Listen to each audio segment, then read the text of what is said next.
Hi guys, कैसे हैं आप? आशा आप सभी अच्छे होंगे। नीलम आसू का ब्लॉग में आपका स्वागत है।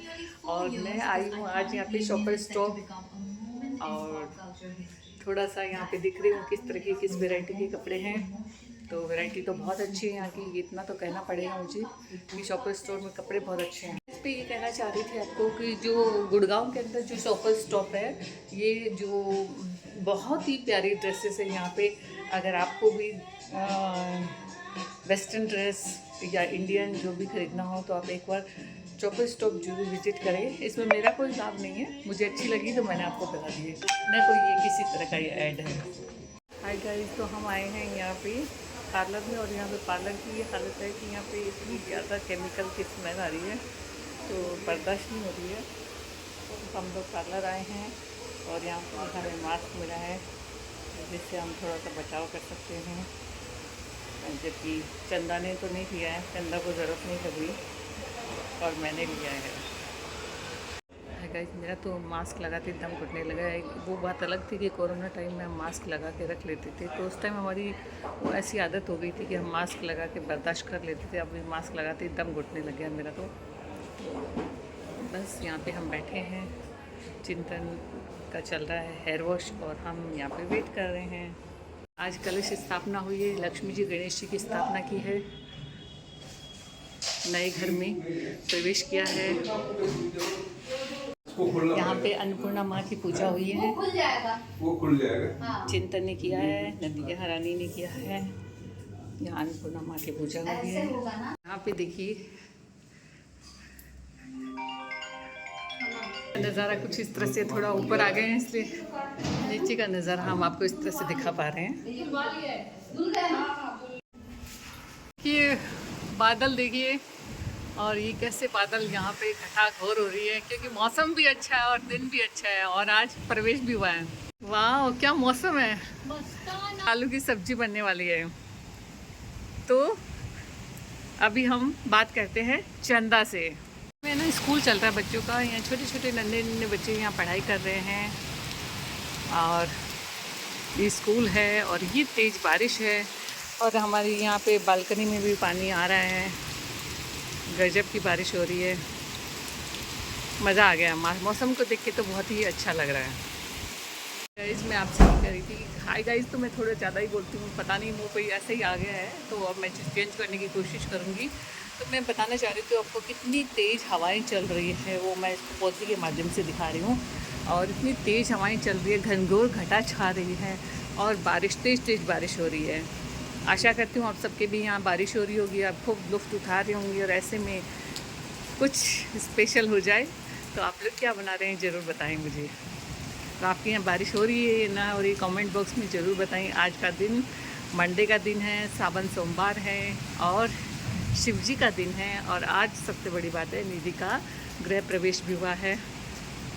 तो आप लोग सब बारिश का लुत्फ़ उठाएं और अच्छे अच्छे पकवान बना के खाएं। अगर आप व्रत कर रहे हैं तो व्रत के व्यंजन बनाएं अच्छे अच्छे, और भगवान भोलेनाथ को भोग लगाएं, और आप खुद इसे एकदम अच्छे से, नीचे से आए हैं इसलिए अच्छे से सेट हो गया है। और देखिए अब इधर दिखाती हूँ,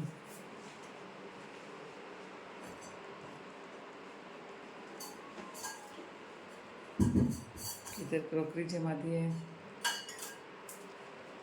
और इधर ये सब सामान इधर रख दिया है, और ये किचन हमारा अच्छे से सेट हो गया। नीचे से आए हैं इसलिए थोड़े बर्तन ज़्यादा वॉश हुए हैं तो ये इस तरह से आपको दिखेंगे, लेकिन ऊपर हमने सारा ये जमा लिए हैं, और इस तरह से आपको दिखा देती हूँ सारा जम गया है किचन। गाइस, मन बड़ा व्यथित हो रहा है, हृदयदारक मतलब विजीर्ण करने वाले जो दृश्य देख के, हृदय को विदीर्ण करने वाले दृश्य देखकर, कि नेपाल में जो फ्लड आया है ग्लेशियर के पिघलने से, ऐसी प्राकृतिक आपदा है, और हमें सब उन लोगों के लिए हम सबको भगवान से प्रेयर करनी चाहिए। इमारतें जो है ताश के पत्तों की तरह ढेर हो गई है, और सैकड़ों लोग लापता हैं, और जो डिजिट हमें सामने दिखाई दे रही है वो हो सकता है उससे ज़्यादा हो। और सैकड़ों लोग लापता है, जो कुछ लोग भारतीय भी हैं जिनमें, और चाइना से भी हैं, और नेपालियों को तो अभी अता पता ही नहीं है। जो नेपाली लोग हैं उनका तो कुछ अता पता ही नहीं है। तो हम सबको प्रेयर करनी चाहिए। साथ में योगी जी ने भी यूपी, जो अब नेपाल से सटा हुआ यूपी है, तो यूपी में भी अलर्ट जारी किया है। तो इस सबको आप ध्यान में रखते हुए, यूपी में जो भी लोग हैं आसपास जो रहने वाले लोग, प्लीज़ आप सतर्क हो जाएं पहले से ही, और सुरक्षित जगहों पर चले जाएं, जैसा कि योगी जी ने अलर्ट किया है। गाइस, मैं सदगुरु को बहुत सुनती हूँ, और जैसे ही मैंने उनका एक रील दिखा जिसमें उनकी आंखों में आंसू थे, तो बिल्कुल अच्छा नहीं लग रहा था कि भगवान से प्रेयर करते हैं ज़्यादा से ज़्यादा लोग सेफ जोन में आए, और हम उनकी हालात सामान्य होने की प्रेयर करते हैं। आप सभी प्रेयर कीजिए भगवान से, नेपाल में हालात सामान्य हो जाएं और कम से कम जनहानि हो, और जो जनहानि हुई है उसके लिए हम भगवान से प्रेयर करते हैं, और आप सभी इस चीज़ के लिए भगवान से प्रेयर करें। यही मेरी आपसे विनती है, प्रार्थना है। मैं इसी के साथ मतलब इस ब्लॉग की समाप्ति करती हूँ। कबीर के इस दोहे के साथ, चलती चाकी देख कर दिया कबीरा रोए, तो पाटन के बीच में साबुत बचाना कोई। जिनको खोया है उनके लिए नमन, और सबकी सुरक्षा के लिए भगवान से प्रेयर, हालात सामान्य होने के लिए भगवान से प्रेयर आप सभी करें, ऐसा मेरे आप सबसे अनुरोध है। ना कोई पूर्व सूचना, ना किसी तरह का कोई आभास, ना किसी तरह की कोई बादल का फटना, ना कोई बारिश, ना कोई तूफान, फिर भी इतनी बड़ी बाढ़ के चपेट में आ गया नेपाल। वो किस वजह से हुआ, ये विश्वस्त सूत्रों के अनुसार हमें पता चल रहा है कि एक भूकंप की उस एरिया के अंदर एक भूकंप आया, पहाड़ी तिब्बती एरिया में।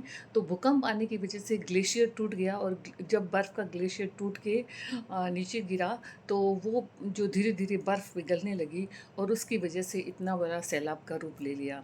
तो गाइज़, मेरा कहने का मतलब ये है कि बिना किसी सूचना के इस तरह से बाढ़ आ गई कि लोगों को बचने का मौका भी नहीं मिला। तो हम आज जीवन कैसे व्यतीत करें? हम अपना जीवन इस तरह से व्यतीत कर रहे हैं कि हम आज की परवाह नहीं करते। हम आज जोड़ने में लगे हुए हैं कि आज ये भी जोड़ ले वो, क्योंकि हमें कल की बहुत चिंता सता रही है। कल हमारा कैसा दिन जाएगा अगर हमने ये इकट्ठा नहीं किया, वो इकट्ठा नहीं किया। लेकिन मैं आपसे ये कहना चाहती हूँ, कल की चिंता मत करिए, आज को जियो, वर्तमान को जियो, क्योंकि कल किसी ने नहीं देखा कल क्या होने वाला है। क्योंकि अचानक से इस तरह से सैलाब आ जाता है, इस तरह से बुलावा आ जाता है, तो हमें पता नहीं ऊपर वाले का बुलावा किस रूप में कैसे आएगा। तो प्लीज़ आप कल की चिंता न करें, आज को अच्छे से जिए, और आप सभी को रक्षाबंधन की हार्दिक शुभकामनाएं।